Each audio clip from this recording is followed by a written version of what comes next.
Assalamualaikum warahmatullahi wabarakatuh. Waalaikumsalam warahmatullahi wabarakatuh. Jujur Pak, hari ini aku mau protes dulu sebenarnya sama CNN sebelum aku stand up ya. Karena ini aku ceritain kronologinya ya Pak ya, teman-teman semua di sini ya. Jadi dulu tuh aku tuh kemarin tuh diundang sama CNN. Katanya, "Duh, stand up di CNN, nanti bakal ngundang Pak Prabowo." Ini aku nggak menjilat Pak, sumpah aku tuh ngefans banget sama Pak Prabowo. Makanya aku tuh udah siap banget, nggak cuma materi, kostum lah aku udah siap. Tapi ada satu hal yang aku lupa Pak. CNN kan bilangnya ngundang ya. Kalau ngundang kan berarti bisa ditolak kan.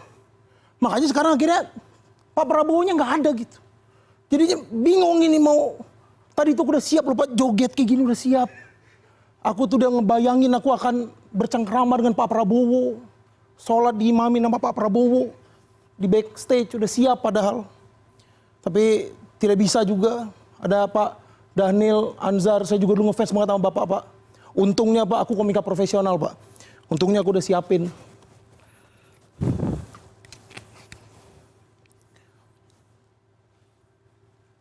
Bersama saya, Pak Prabowo di tahun 2024 bersama saya berkuda. Udah siap saya Pak. Banyak juga ya kantong bajunya Pak Prabowo ternyata. Tangkap temanku. Dan jujur Pak, ini aku mau cerita sedikit Pak ya. Di tahun 2019 tuh itu adalah awal mula aku tuh ngefans sama Pak Prabowo. Dan di 2019 tuh jujur aja aku tuh sering dibully gitu sama teman-temanku. Gara-gara aku tuh terlalu ngefans dengan Pak Prabowo. Dan di kesempatan kali ini Pak, aku udah bawa ini. Nih teman-temanku yang nonton di rumah ya. Aku udah bawa daftar nama teman-temanku yang dulu ngebully aku Pak. Nih. Yang pertama ini ada Teguh Pak. Teguh ini Pak, siap-siap ya Mas Teguh ya. Teguh waktu itu dia bilang, buat apa dukung Prabowo? Gak mungkin menang. Teguh Pak yang bilang Pak. Waktu dan tempat saya persilakan. Nanti kalau butuh alamat saya kasih juga gak apa-apa Pak, aman. Yang kedua ada Kevin Pak. Kevin bilang begini, Pak Prabowo keseringan kalah kayak MU. Sumpah yang bilang Kevin Pak. Bukan saya, sumpah Pak. Dan yang ketiga ada Yusuf. Yusuf nggak bilang apa-apa sebenarnya Pak, tapi dia orangnya nyebelin, jadi nggak apa-apa kalau mau diisikan juga nggak apa-apa Pak. Saya kasih juga alamatnya Yusuf. Dan aku tuh bingung gitu, kenapa CNN undang aku ke sini? Maksudku kan kalau memang Mbak Rifan ada masalah sama Pak Prabowo, ya ngomong langsung aja gitu Mbak, nggak usah lewat aku gitu. Dan banyak gitu yang berat gitu dari aku. Jujur aku tuh dulu ngefans banget dengan Pak Prabowo. Sampai beliau jadi Menteri Pertahanan Pak Jokowi. Yang tadi dibahas juga Pak, aku adalah salah satu orang yang, gimana dulu tuh ngefans banget tapi tiba-tiba dia bergabung, aku tuh agak-agak kecewa gitu Pak. Dan dalam hatiku tuh kayak pengen teriak gitu, Pak Prabowo, mantap. Saya kecewa tapi nggak seberani itu Pak. Saya tetap ini kok, saya tetap sadar diri posisi saya. Saya tuh kecewa gitu dengan ketika Pak Prabowo bergabung gitu dengan Pak Jokowi. Kenapa? Karena aku tuh bingung gimana gitu posisinya. Pak Jokowi nelpon Pak Prabowo pertama kali ketika menawarkan untuk jadi Menteri Pertahanan. Karena kan pasti akan awkward banget ya Pak ya. Bayangin aja gitu Pak Jokowi yang habis ngalahin Pak Prabowo nelpon gitu. Waduh itu pasti deg-degan banget kan. Halo Pak Prabowo. Nganu Pak. Nganu apa kata Pak Prabowo. Nggak jadi deh Pak. Ya kan? Berarti kan deg-degan gitu. Karena jangan Pak Jokowi, kita ngebayangin gitu misalnya aku adalah Pak Prabowo gitu misalnya. Ditelepon sama orang yang habis ngalahin aku. Hal pertama yang ada di kepala aku adalah nih orang pasti mau ngejek gitu. Ya kan Pak, ya wajar kita mikir begitu kan. Karena tapi untungnya Pak Jokowi tidak melakukan itu.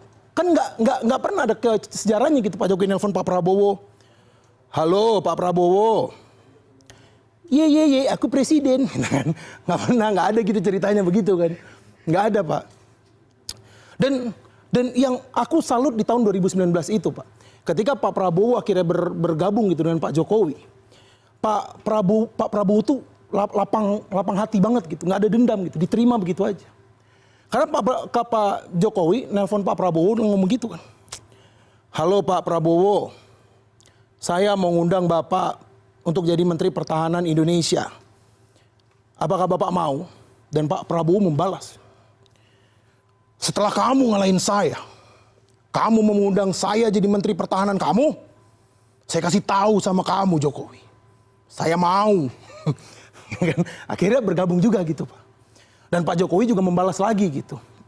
Oh kok jadi Pak Prabowo juga suaranya. Oh, alhamdulillah Pak Prabowo. Oh ya satu lagi Pak. Iya, aku presiden. Tetap ternyata. Tapi ini dari saya Muhammad Ronaldo dan teman-teman di sini juga mungkin, oh itu Pak Yusuf Pak, tadi yang saya bilang. Ada di situ Pak kalau mau disikat itu Pak, itu Yusuf tuh. Dan saya mau bilang aja dari saya Muhammad Ronaldo, rakyat kecil, siapapun yang nanti jadi presiden, tolong menurut saya juru bicara pemerintah itu jabatannya diganti gitu Pak. Kenapa? Karena kayaknya yang dibutuhkan oleh pemerintah kita itu adalah juru dengar. Karena pemerintah kita sepertinya menurut pengalaman ya tidak punya masalah dalam bikin alasan. Yang mereka belum mampu adalah mendengar masyarakatnya sendiri. Nama saya Aldo, terima kasih. Tadi penampilan dari Aldo Komisi.co. Mungkin bisa tepuk tangan bapak-bapak di sini. Semuanya dari tadi senyum-senyum, ketawa-tawa. Merasa tersindir atau gimana nih? Bukan. Mungkin nanti bisa ya dilarang tepuk tangan. Oh boleh tepuk tangan. Ini tadi mirip sekali dengan Pak Prabowo, Bang Daniel. Mungkin nanti bisa diajak ketemu Pak Prabowo karena Aldo ini ngefans banget. Mungkin bisa foto nanti sebelahan sekaligus minta tanda tangan ya Bang Daniel ya.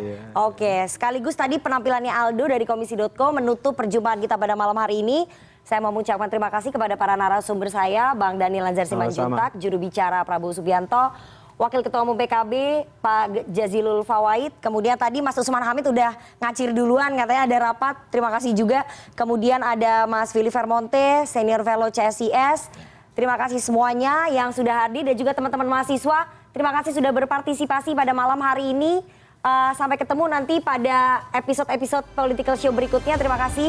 Dan sekali lagi siapapun yang akan maju dalam kontestasi Pilpres 2024 masih belum pasti karena konstelasi politiknya akan semakin dinamis, semakin panas. Apakah perkawinan politik antara Gerindra dan juga PKB akan berlanjut nanti ke pelaminan? Kita nggak tahu siapa yang jadi capres, siapa yang jadi cawapres. Nanti kita akan kupas tuntas berikutnya dalam episode Political Show. Saya Rifana Pratiwi, selamat malam, sampai jumpa. Terima kasih. Beraninya Pak Prabowo. Aduh.